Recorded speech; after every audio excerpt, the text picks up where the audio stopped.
Assalamualaikum warahmatullahi wabarakatuh. Banyak sekali pertanyaan jamaah, Ustadz kasih kami channel untuk kajian anak-anak muda. Di antara anak muda berasal dari Aceh, luar biasa. Channelnya Maulizul Akbar Nab. Tonton, subscribe, like, share, komen. Assalamualaikum warahmatullahi wabarakatuh.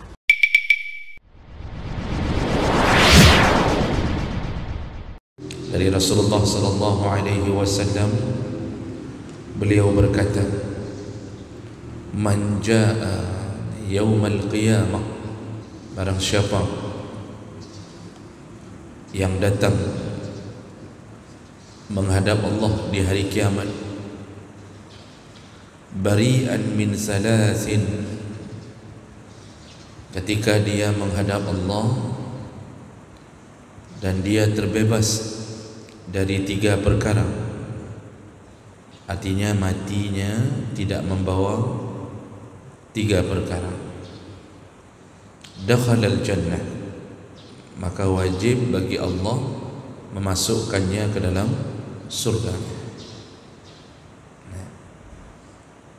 Ini hadis ini di dalam versi yang lain Rasulullah mengatakan begini, man faraqar ruhul jasad, barang siapa yang terpisah ruhnya dengan jasadnya, artinya meninggal dunia, wa huwa bari'un min salas, dan ketika dia meninggal dunia dia tidak membawa 3 perkara, dakhalal jannah, siapapun yang meninggal dan tidak meninggal bersama dengan 3 perkara ini, dipastikan dia akan masuk surga. Jadi ini perlu dipahami lebih dahulu. Ini salah satu janji, cuma nanti cara mengambil sebuah hukum itu kita harus menggabungkan dengan semua perkataan Nabi yang lain. Jadi memang ini janjinya 3 perkara tidak dibawa ketika mati, maka dijamin surga. Yang akan kita jelaskan. Tapi ada kalanya orang tidak membawa 3 perkara ini, tetapi dia juga tidak salat. Dia terbebas dari 3 perkara, tetapi tidak terbebas dari dosa meninggalkan salat. Itu pun menjadi penghalang. Seperti Nabi mengatakan begini, man qara'a ayatal kursi, barang siapa yang membaca ayat kursi, duburas salawatil mafruḍah, barang siapa yang istiqamah selepas salat, duburas salawatil mafruḍah, selepas salat wajib, dia tidak pernah lalai, tidak pernah alpa daripada membaca ayat kursi sebagai zikirnya, dari mulai mudanya sampai meninggal. Habis salat tetap ayat kursi dia baca, kan? Ini kan zikir dari Nabi termasuk ayat kursi. Sayangnya tidak tahu nih, zikir di kita tiba-tiba menghilangkan ayat kursi. Ada yang model hantam langsung Al-Fatihah, padahal cukup banyak zikir-zikir yang dia lewatkan. Begitu kita kasih tahu, ternyata zikir Nabi itu tidak sesingkat itu, banyak yang disuruh baca. Nanti ada yang mengatakan nyan ajaran baru nyan, padahal dia yang tidak melakukan dari dulu. Begitu kita kasih tahu yang sebenarnya, dibilangnya membawa ajaran baru. Itu waktu saya sebarkan poster zikir tu, yang di balik dinding ini ada poster zikir yang kami sebarkan. Memang sengaja kami dakwahkan agar orang mengubah, menambah zikirnya, karena cukup banyak meninggalkan zikir-zikir Nabi. Ada juga yang nyeletuk, mana ada betul zikir ni, ini ajaran baru ni, sesat ni, Nanti yang menambahi ni zikir Wahabi ni. Jadi ada zikir Wahabi rupanya. Nanti ada yang bilang lagi ni zikir Muhammadiyah. Zikir Muhammadiyah pada nak zikir kan Nabi yang zikir. Jadi karena sudah terlalu lama terbiasa dengan kesalahan, begitu dikasih tahu tentang hal yang sebenarnya, menganggap itu ajaran baru. Salah satu yang paling jarang kita dengar di masjid apa? Ayat kursi. Ini alhamdulillah masjid ini subuh tadi imam sudah faham, karena imam kita ini sudah terbiasa zikir Nabi. Jadi apa kata Nabi? Barang siapa yang membaca ayat kursi setiap selepas salat fardu, ini hadis sahih, lam tamna' bainahu wa bainal jannah illa al-maut. Tidak ada yang bisa mencegahnya masuk surga setelah kematiannya. Jadi jaminannya surga. Istiqamah membaca ayat kursi selepas salat, itu jaminannya surga. Itu contoh lain janji Nabi tentang surga. Tapi kalau kita setiap 5 waktu cuma baca ayat kursi tapi tidak pernah solat, anak semayang Pak, asal sudah sampai solat 5 waktu dia tidak solat, cuma baca ayat kursi saja, nyalam rakatin. Jadi maksudnya mengambil hukum dalam satu hadis itu harus melihat hadis yang lain. Kalau ditinggalkan ini neraka, kalau tinggalkan ini neraka. Kalau begitu apa yang kita lakukan Bapak Ibu? Yang 5 waktu, yang rukun Islam yang 5 itu jaga dengan baik. Kalau punya kekurangan, kita sudah solat tetapi ada detik-detik kita tidak bisa khusyuk. Kita sudah solat tapi kita punya kekurangan dalam solat, maka penambalnya adalah amalan-amalan yang dijanjikan surga. Jadi walaupun kurun-kurun bacut, nanti penambalnya jaminan-jaminan tadi. Dia baca ayat kursi setiap 5 waktu, kemudian ini ada janji masuk surga kalau mati tidak membawa 3 perkara. Jadi jangan mati, jangan coba-coba mati dengan membawa 3 perkara. Apa dia Bapak Ibu?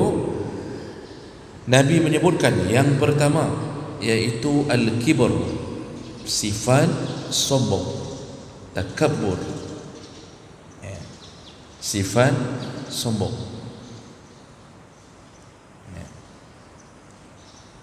Kibrun, secuil sifat sombong menyelinap di dalam hati. Rasulullah mengatakan, man kana fi qalbihi misqala habbatin minal kibr, barang siapa yang di dalam hatinya mempunyai sebesar biji sawi daripada kesombongan. Pak, biji sawi Pak, Bapak pernah tanam sawi? Saya pernah tanam sawi Pak. Ini yang dibilang bijinya bukan daunnya. Bijinya itu dijual satu plastik ubeno waribe. Kalau kita letakkan di tangan ni, ini 1,000 2,000 ni Mas. Dan kecilnya bisa kita atur di kuku. Di kuku ni bisa muat sampai 5 biji 6 biji. Itu biji sawi. Sebesar itu ada sifat sombong di dalam hati, maka haram surga. Haram surga. Begitu murkanya Allah kepada mereka yang mempunyai sifat sombong. Kenapa begitu? Karena yang berhak memiliki sifat sombong cuma Allah. Kenapa Allah berhak? Lillahi ma fis samawati wa ma fil ard. Seluruh yang ada di langit dan di bumi milik Allah. Wajar Allah sombong. Wajar Allah membangga-banggakan dirinya. Makanya setiap sepertiga malam kata Nabi, Allah itu turun Turunnya Allah tidak perlu dipikirkan bagaimana caranya. Bisa saja yang dimaksud adalah Allah turun rahmatnya di setiap sepertiga malam sampai subuh, sampai menjelang subuh. Allah turun, kata Nabi, ke langit dunia. Lalu Allah berkata, Ana al-Malik, Ana al-Malik. Kata Allah, akulah raja, akulah raja. Barang siapa yang berdoa di waktu itu sepertiga malam, dia bertahajud lalu berdoa, semua yang berdoa fa'astajibu fa'ujibu, kukabulkan. Barang siapa yang meminta, faman sa'alani, siapa yang meminta di waktu itu, fa'utihi, kuberikan semua permintaannya. Jadi bahasa Allah, akulah raja. Jadi langsung Allah membanggakan dirinya. Nanti setelah ditiup sangkakala, dalam hadis yang lain, sangkakala yang kedua yang menghancurkan. Sangkakala pertama yang menghancurkan, habis semuanya, lalu bumi ini menjadi rata, tidak ada yang tinggal. Kita hari ini baru dikasih banjir dengan hujan 7 hari 7 malam, rumah rata dengan lumpur. Jadi tidak usah bingung bagaimana nanti Allah meratakan bumi. Baru banjir lumpur, rumah rata di sebagian kampung, rata dengan lumpur. Pemilik rumah pun sudah bingung. Kalau digali kembali rumahnya, tanahnya tidak tahu dibawa ke mana, karena tanah di luar rumahnya juga sama, tidak tahu mau dibuang ke mana. Itu di daerah saudara-saudara kita di Merdu yang tertimpa musibah, itu bingung, rumahnya setelah tertimbun lumpur satu atap, tak tahu mau buat gimana. Kalau digali terus dibuang ke atas, begitu hujan ya sudah jadi panci baru ke dalam rumah itu semua itu. Begitulah kuasa Allah. Setelah bumi ini rata semua, tidak ada satu rumput pun yang tumbuh, kata Nabi. Lalu Allah berkata, jadi proses menuju kiamat itu, Allah berkata, ini hadis sahih riwayat Bukhari Muslim, Ana al-Malik. Setelah semua mati, raja-raja mati, semua raja mati, Donald Trump mati, Jokowi mati, sekarang aja hampir mati. Prabowo sudah 74 umur. Prabowo itu 74 umur, hampir mati itu. Ketika semua sudah mati, Allah berkata, Ana al-Malik, Aina al-muluk, kata Allah. Mana raja? Mana dulu raja-raja di dunia? Mana? Kata Allah. Semua mati. Allah berkata, Ana malikul mulki, akulah rajanya di raja. Jadi Allah menyombongkan diri memang. Dan Allah yang berhak memakai kalimat sombong pada dirinya. Kita ini apa yang disombongkan? Bentuk kita aja enggak jelas. Mulai dari ujung kepala sampai ke ujung kaki, tai semuanya. Di kepala tai kutu, ketombe, turun sedikit tai hidung, tai mata, turun dari tai mata, tai hidung, turun dari hidung. Di dalam mulut kita ni macam-macam bau ada ngences, muntah, macam-macam. Turun lagi, memang sumber utama tai, dubur itu sumber utama tai. Terus turun tai semua kubur, dubur sampai ke kaki tu, cemekam macam-macam, cabuk. Masya Allah, rendahnya fisik kita. Apa yang disombongkan? Nah, cuma kemudian Nabi menjelaskan sombong itu bagaimana. Sombong itu ada dua cirinya, kata Rasulullah. Yang dimaksud dengan sombong yang dilaknat ada dua cirinya. Yang pertama, batarul haq, menolak kebenaran. Menolak kebenaran. Maksud menolak kebenaran yang datang dari Allah Subhanahu wa taala. Maka semua orang kafir itu masuk kategori sombong. Semua orang kafir masuk dalam kategori sombong. Dia menolak kebenaran bahawa Allah itu satu, bahawa tiada Tuhan selain Allah. Mereka tolak.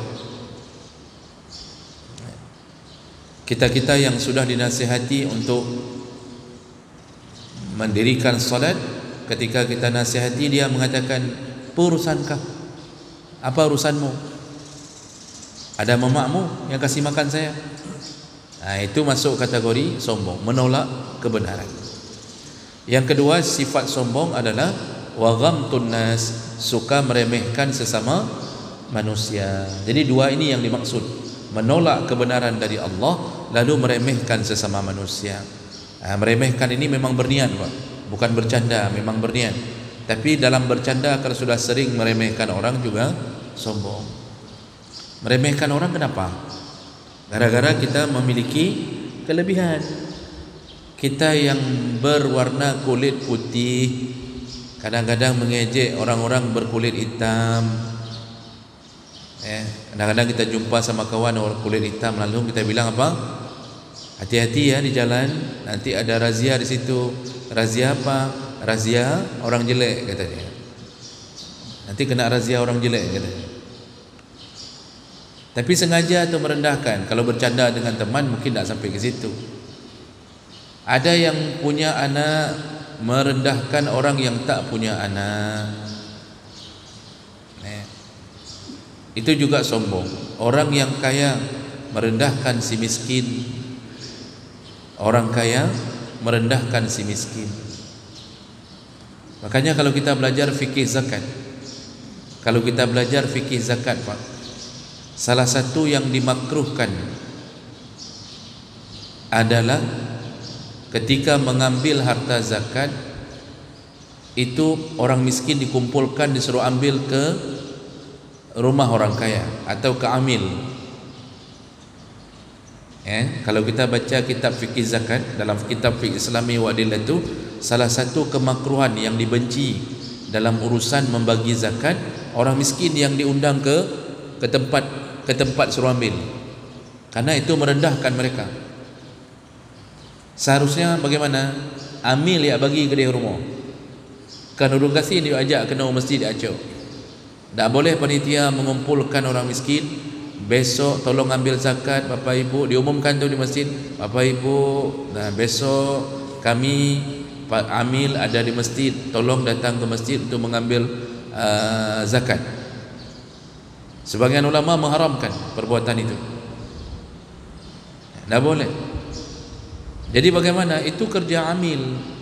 Jadi amil baik puas-puas beruh mendak. Amil tu kerjanya apa? Mendata, mengambil dari rumah-rumah orang kaya, lalu distribusi, pergi ke rumah-rumah orang miskin. Itu kerja amil.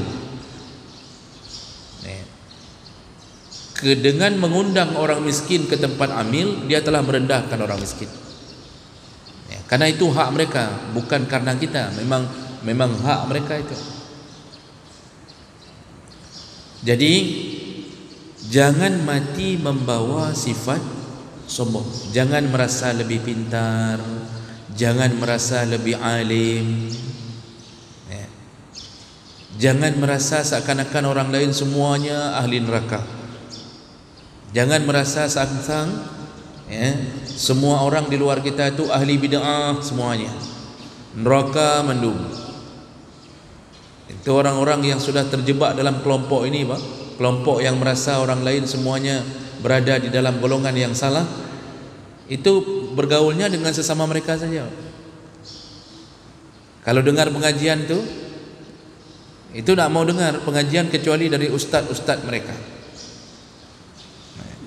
Kalau ketemu sama yang bukan satu ide, satu pandangan, salam tak mau, senyum tak mau, kita beri salam pun tak sahut, lalu merasa diri paling benar, ahli surga, yang lain mandum dalam neraka. Itu sifat sudah mulai dikelabui oleh syaitan. Nah, ini perkara yang patut kita jaga. Jangan bawa mati sifat sombong. Kita ini sesama mukmin, Pak, itu saling merendah. Bahkan walaupun seorang ustaz yang diberikan izin oleh Allah untuk duduk di depan memberikan tausiah, ceramah, kajian, ketika di luar panggung, di luar meja ini maka dia harus merendah sesama mukmin. Jadi jangan mengira asal kaji ke ustaz dengan bapa-bapa dengan jamaahnya itu seakan-akan dia adalah orang yang harus dihormati, ya. Tak boleh sedikit pun bercanda pun tak boleh sama dia, ya. Itu tak bisa begitu sifat itu. Ini pun Allah yang beri, ya. Dan kenapa dia bisa memberi kajian? Kenapa dia bisa memberi kajian di masjid-masjid? Karena ada jamaah yang mau mendengarnya. Seandainya ada satu pun yang mendengar, Pak, ni bapak-bapak nak mendengar satu pun, pulang ya orang Madu. Nah panitia masjid pungung ya undang ustaz nyalong. Ni misal bapak pergi semua, Pak. Bapak pergi semua. Tak ada yang mau dengar. Kata panitia masjid, ustaz, sang kapayah tutup sang pengajian drone. Kita tutup aja pengajian ustaz. Tak ada yang mendengar, ustaz. Makanya jangan sombong. Enggak mesti hidup ni harus dicium tangan tu terusan, Pak. Apalagi tangannya auto reverse, Pak. Dibulak balik. Tak perlu sampai begitu. Cium-ciumlah, karena memang ada dalil-dalil yang boleh mencium tangan orang berilmu tu, ada dalil, Pak. Sesama sahabat dia saling menghormati. Cuma jangan merasa kita ini wajib dihormati. Yang saya paling sesali kadang-kadang Pak, ketika orang-orang berilmu ni datang di suatu acara, itu harus dihormati. Harus kadang-kadang meja hidangan dibuat sendiri, terpisah, meja VVIP. Kalau disuruh pegang piring ngantri sama orang, rasanya seperti rendah begitu. Oh, rendah. Yang penting rendang ada, apa rendah-rendah? Berdiri terus, pegang terus sesama orang beri, apa masalah? Yang jadi masalah mana? Saya sering ngantri-ngantri, Pak. Disuruh duduk di meja sesama para pembesar pun saya tak mau, karena saya sendiri sudah besar. Apa boleh ada ngurur raya, ilmu dekat raya. Jadi jangan ada sifat sombong. Ya, ini meremehkan orang tak boleh ada. Ya. Jadi orang merasa masuk surga, tapi dia membawa sifat sombong. Ini yang pertama. Yang kedua, yang dilarang oleh Nabi, ini yang poin yang masuk ke dalam judul ini, al-ghulul. Jangan mati dalam keadaan ghulul. Jangan membawa mati ghulul. Apa itu ghulul? Ghulul itu lawan amanah. Jadi ghulul itu maknanya khianat, berkhianat. Ghalla yaghillu dalam bahasa Arab, salah satu maknanya, Pak, celah sempit. Kalau di tepi sungai itu ada yang celah yang terbuka sedikit, masuk air ke dalam tepi itu, Pak, sedikit, itu disebut ghillah. Jadi yang disebut dengan ghulul, khianat. Maksudnya kita ni ketika sudah diberi kepercayaan, kita masuk ke dalam celah-celah yang sempit untuk berkhianat kepada orang yang memberi kepercayaan. Ghulul itu dasarnya Nabi bicara ketika terjadi pengkhianatan di medan perang.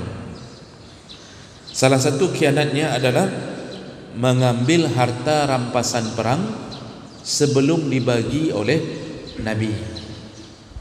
Jadi dulu kalau musuh sudah mati, melarikan diri, mereka meninggalkan kuda, pedang, macam-macam, Pak. Dia tinggalkan harta di tempat perangnya. Itu disebut dengan ghanimah, harta rampasan perang. Harta rampasan perang itu wajib dibagi oleh Nabi biar adil. Jadi Nabi mengambil 1/5, yang lain dibagi. 1/5 itu untuk dakwah, yang lain dibagi kepada para mujahidin. Nah, kejadian di masa Nabi, ada orang yang disuruh jaga harta ghanimah. Ada orang yang disuruh jaga harta ghanimah. Artinya dia jaga dulu sebelum dibagi. Rupanya diam-diam dia ni mengambil sedikit tanpa sepersetujuan Nabi. Ini disebutkan dalam hadis. Ada beberapa kejadian, Pak. Salah satunya dari Abdullah bin Umar bin As. Qal kana ala saqali Rasulillah sallallahu alaihi wasallam rajulun yuqalu lahu Karkarah famata. Ada seseorang di masa Nabi meninggal dunia dan beliau dipanggil bernama Karkarah. Faqala Rasulullah sallallahu alaihi wasallam, ketika dia meninggal dunia, Rasulullah mengatakan, huwa finnar, itu si Karkarah itu dalam neraka. Jadi sahabat terkejut semuanya. Kenapa dia dalam neraka? Bukankah dia berjihad bersama kita? Ya. Fazahabu yanduruna ilaih. Lalu para sahabat segera datang ke rumahnya dan mencari tahu kenapa Nabi menjaminnya neraka. Padahal dia jihad tu, tapi ujungnya neraka. Fawajadu uba'atan qad ghallaha, dan ternyata dia telah mengambil uba'ah. Uba'ah itu satu kain. Satu kain, ya, dulu disebut kain. Kalau sekarang ibu-ibu tahu kain abaya. Uba'ah itu abaya. Kalau sekarang disebut kain abaya, Pak. Kemudian lama-lama berubah menjadi kebaya. Nanti saya tidak tahu lagi apa bahasanya. Aba'ah itu selembar kain, dan kain itu termasuk barang harta rampasan perang. Qad ghallaha, dia telah gulul, dia telah berkhianat. Nabi suruh jaga harta rampasan perang, dia ambil satu helai kain, dia ambil tanpa seizin Nabi. Nabi mengatakan apa? Huwa finnar, dia dalam neraka. Nanti ada hadis yang lain, saya tidak baca lagi karena panjang-panjang hadisnya ini. Nanti ada yang hadis yang lain, ada seseorang setelah dia meninggal dunia, lalu dia, orang-orang mulai mengatakan fulan syahid, fulan syahid, fulan syahid. Si fulan tu dah syahid, si fulan dah syahid. Kata sahabat-sahabat. Apa kata Nabi? Hatta maru ala rajulin faqalu fulan syahid. Jadi semua orang berbicara tentang si fulan syahid. Begitu Rasulullah mendengarkan ada teriakan-teriakan si fulan sudah syahid, faqala Rasulullah, kalla, sesekali tidak. Maksudnya yang kalian katakan itu tak benar, sekalipun tak benar. Inni ra'aituhu finnar, dia telah difonis, dia telah masuk neraka, dia difonis ke dalam neraka. Ada apa? Fi burdatin ghallaha, dia mengambil satu burdah. Burdah itu juga sejenis kain. Dia telah mengambil satu burdah dari harta rampasan perang yang dipercayakan kepadanya untuk dijaga. Jadi orang pikir dia syahid, rupanya dalam neraka. Nanti dalam hadis yang lain, ketika selesai perang Khaybar, ada seorang sahabat yang dulu disuruh jaga harta rampasan perang, meninggal dunia. Lalu dibawa jenazahnya, diberitahu oleh Nabi kepada Nabi supaya para sahabat meminta agar Nabi mensalatkan jenazahnya. Jadi Nabi begitu dikasih tahu yang meninggal adalah si fulan, kata Rasulullah, sallu ala sahibikum, salat aja kalian aja yang salat, aku tak mau mensalatkannya. Padahal jarang sekali Nabi nak mau mensalatkan jenazah, karena semua jenazah di masa hidup Nabi itu berharap agar disalatkan oleh Nabi. Kalau Nabi yang mengucapkan Allahumma ighfir lahu, itu langsung jenazah itu selamat.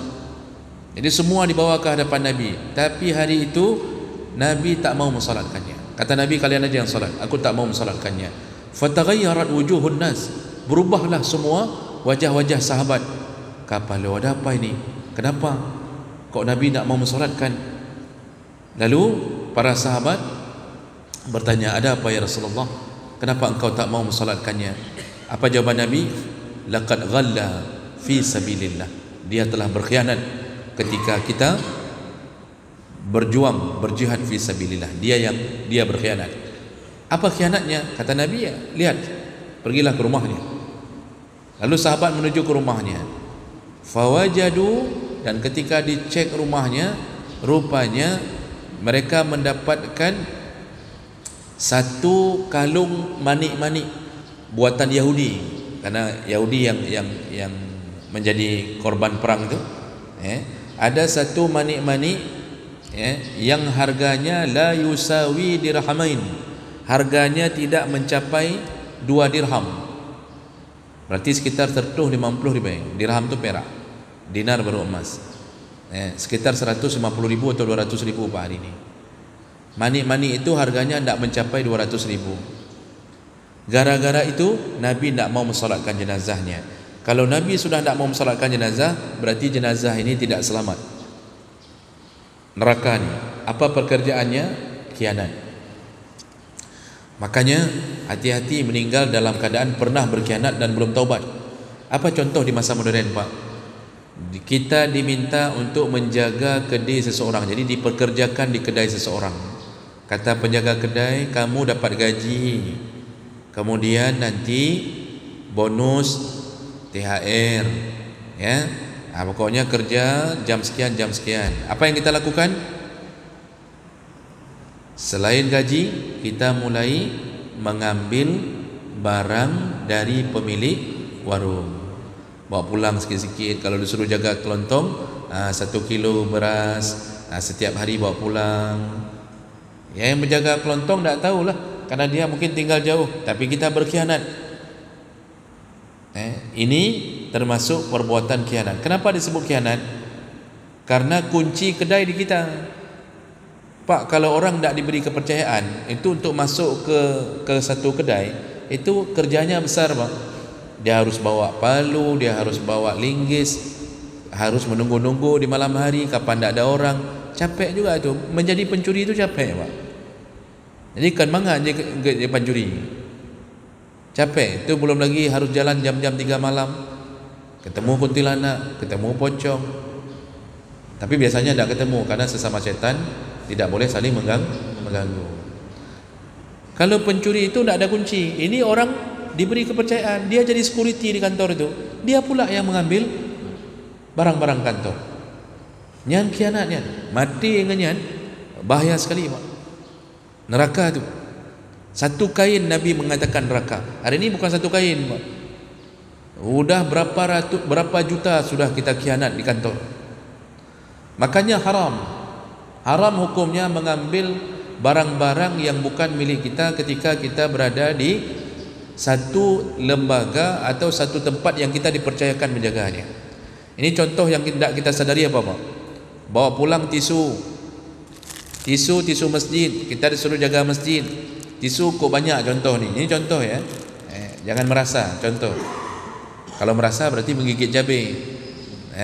Ini contoh, tisu cukup banyak di belakang misal contohnya. Tiap hari bawa pulang satu tisu. Padahal tisu, gara-gara tisu dalam neraka. Ada orang yang kerja jadi guru, anaknya mengatakan, "Mak, kayak mana ni? Kan cukup mahal-mahal, kita disuruh fotokopi, disuruh print skripsi, salah lagi, disuruh print lagi, kan mahal tu." Kata si mamak, "Tak apa-apa, nak, tenang aja. Nanti kamu kasih flash disk saja. Nanti mamak print semua skripsi kamu di kantor. Pakai print kantor aja." Print di kantor, Pak. Gara-gara mamak kerja di kantor, ada printer di ruangan mamak. Print punya anak, sekali print 100 halaman. Pakai tinta kantor, pakai printer kantor. Kita begitu mudah melakukannya. Kenapa? Kita punya akses ke dalam. Nyan gulul, nyan khianat. Selain daripada dijamin neraka, ada hadis lain. Semua para pengkhianat di dunia nanti di padang mahsyar berdiri sambil membawa barang yang dikhianatinya. Jadi nanti mamak tu sama anak-anaknya bawa printer. Di padang mahsyar tu berdiri 50,000 tahun sambil membawa printer. Yang jaga lemogop, yang disuruh jaga lembu orang, lalu dia membawa lari lembu orang. Setelah dijaga, tidak perlu dicuri, mudah sekali dia bawa lari. Itu nanti di padang mahsyar bawa lembu. Siapa di antara kita yang pernah membawa pulang aqua gelas milik kantor yang tidak diizinkan? Jadi disediakan untuk minum di kantor. Tiap hari kita bawa pulang, Pak, satu botol bawa pulang. Persiapan hari raya Idul Fitri. Nanti apa yang terjadi di padang mahsyar? Bawa aqua gelas, bawa botol-botol aqua gelas ditaruh di pundak, bawa di padang mahsyar. Di situlah kita lihat macam-macam, Pak. Ada yang bawa mobil plat merah, dikasih mobil untuk kerja. Dia enggak, dia nak kerja, dia bawa keluarga main-main, nanti tagih minyak di SPBU, lalu kemudian minta ganti sama kantor, padahal perjalanan bukan perjalanan kerja, perjalanan pribadi. Itu contoh. Makanya pejabat-pejabat itu Pak, hari ini nampaknya akan senang-senang, nanti di padang mahsyar itu Masya Allah di pundak mereka Pak, macam-macam dibawa. Ada yang bawa ijazah palsu di atas pundaknya. Kita lihat aja nanti Pak. Terakhir Pak, ini udah terakhir. Yang ketiga yang jangan dibawa mati adalah ad-dain, kata Rasulullah. Jangan bawa mati hutang. Jangan sekali-sekali membawa mati hutang. Jadi jangan pikir selamat orang yang mati membawa hutang. Ada orang meremehkan anak bayi-bayi hutang kau, tak bayar-bayar tu. Sudah diingatkan berkali-kali tak bayar, sampai pemilik uang sudah malas menagih. Akhirnya dia mati membawa hutang. Ini dijamin neraka. Yang lebih dahsyat, di akhirat dia disidang oleh Allah seluruh amal salehnya sebagai pembayar hutang. Jadi kita yang pernah jadi korban hutang Pak, itu mungkin amal kita sendiri mungkin sedikit, tapi gara-gara banyak ditipu-tipu sama orang, gara-gara hutang, semua amal soleh dia, pahala umrah dia, pahala haji dia, sesuai dengan berapa besar hutang, itu diberikan kepada korban. Tak cukup, kalau tak cukup, terlalu banyak yang dia tipu, tak bayar-bayar hutang, maka seluruh dosa korban dikurangi untuk dicampakkan ke dia sesuai dengan jumlah hutang. Kita amal soleh orang tu kita, lalu dosa kita diambil ke dia. Kan cukup ngeri pembayaran hutang di akhirat. Sedangkan kita butuh amal soleh. Gara-gara itulah mungkin kita masuk surga. Gara-gara banyak kena tipu hutang. Maka Bapak Ibu berusahalah hidup kena tipu. Banyak selamat. Orang-orang yang kena tipu ni banyak selamat. Ini saya lihat wajah-wajah ni korban kena tipu semua ni Pak. Karena orang baik itu sering kena tipu Pak. Saya juga korban kena tipu banyak. Tapi ya sudahlah. Perlukah kita maafkan? Tak perlu Pak. Siapa pegah harus maafkan? Kita itu disuruh maafkan orang yang berhutang ke kita, sama orang yang jujur tapi tak sanggup bayar hutang lagi. Dia berubah jadi miskin Pak. Setelah berhutang ke kita, dia berubah jadi miskin. Kita lihat rumahnya, Masya Allah, dia bilang, Pak, lu dah kayak maaf, memang tak ada rencana saya tak bayar, cuma dah kayak gini keadaan, saya minta waktu lagi Pak, nanti kapan-kapan mungkin ketika saya ada saya bayar. Dia memang rencana bayar, tapi kita lihat keadaannya memang tak sanggup bayar lagi Pak. Apa kata Allah? Siapa yang menyedekahkan hutangnya, memaafkannya, fahuwa khairul lah, dan itu lebih baik kepadanya. In kuntum ta'lamun, seandainya engkau tahu balasan Allah. Makanya kita ni suruh maafkan hutang sama orang begitu. Tapi sama pencuri, sama orang-orang yang ada uang, kita lihat rumah dia bertambah besar, kita lihat mobil bertambah besar, kita lihat motornya juga bertambah besar. Dulu Supra Fit, sekarang sudah NMAX, dah bertambah besar Pak. Istrinya juga bertambah besar. Ini semuanya membuat kita bertanya-tanya, hutang enggak dibayar, tapi umrah terus-terusan. Ini sudah salah faham. Jadi sebelum meninggal, selesaikan hutang. Berusahalah hidup tanpa hutang. Baik, inilah 3 perkara yang menjadi intinya adalah jangan coba-coba berkhianat di dalam kehidupan kita.